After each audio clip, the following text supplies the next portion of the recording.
үзүүлэх төвийн нээлт өнөөдөр Чингэлтэд дүүрэгт боллоо. Олон жилийн хуваарийн хөдөлмөр эрхэлж байгаач бараа бүтээгдэхүүнээ борлуулах газаргүй хөгжлийн бэрхшээлтэй иргэд тусад төвд хандан түрээсийн төлбөр төлөхгүйгээр бизнес эрхлэх боломжтой. Мөн шинээр бизнес эхлэх гэж байгаа өргөжүүлэх хүсэлтэй иргэд мэргэжлийн хүмүүсээс зөвлөгөө, сургалт авах үйлчилгээг тусад төвд явуулах юм байна.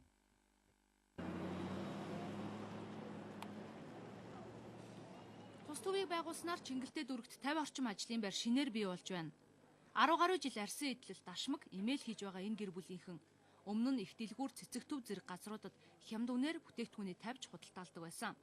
Гэхдээ тэд бүтээгдэхүүнийхээ үнийн 50%-ийг л авдаг байжээ. Харин одоо бүх ашгаа өөрсдөө авах боломжтой болсондоо баяртай байна. Дашмаг хийдэг. Тэгээд манай гэр бүлийн хүн имэйл хийдэг байхгүй. Тэгээд энэ ийм имэйл одоо баг имэйл хийгээд бараг 30-аад жил болж байгаа. Бид нэр өөрийн гэсэн лангуу байдгүйсэн байхгүй. Тэгээд энэ хөдөлмөрийн манай Чингэлтэй дүүргийн хөдөлмөрийн хэлтс одоо ийм сайхан юм биднэрт ингэж нээж өгж байгаа юм байна. Энд аягүй их баярлж байна.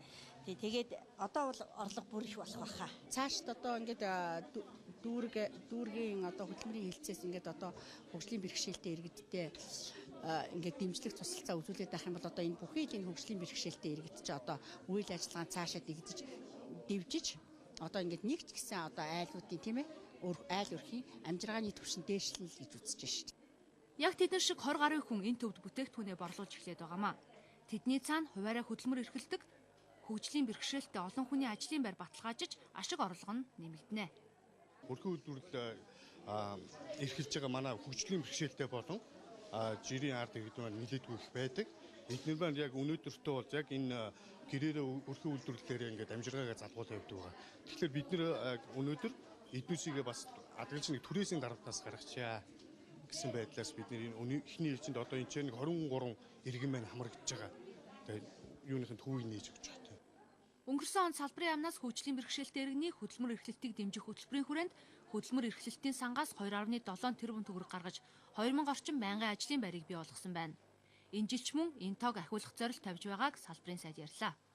Монгол улсын хөдөлмөрийн яамнаас хөгжлийн бэрхшээлтэй иргэд хуваараа хөдөлмөр эрхэлж байгаа иргэдийг дэмжсэн олон төсөл хөтөлбөр байгаа. За хөнгөлөлтөө зээл, буцалтгүй тусламж, за мөн одоо хөгжлийн бэрхшээлтэй иргэд рүү хандсан одоо бас хөтөлбөрүүд байгаа. За энэ төвийг Монгол улсын төсөвт одоо хөрөнгөний суулгасан байсан. Энэ онд хөгжлийн бэрхшээлтэй иргэдийн хөдөлмөр эрхлэлтийг дэмжихэд зориулж нийт 3 тэрбум төгрөгийг төсвөлсөн.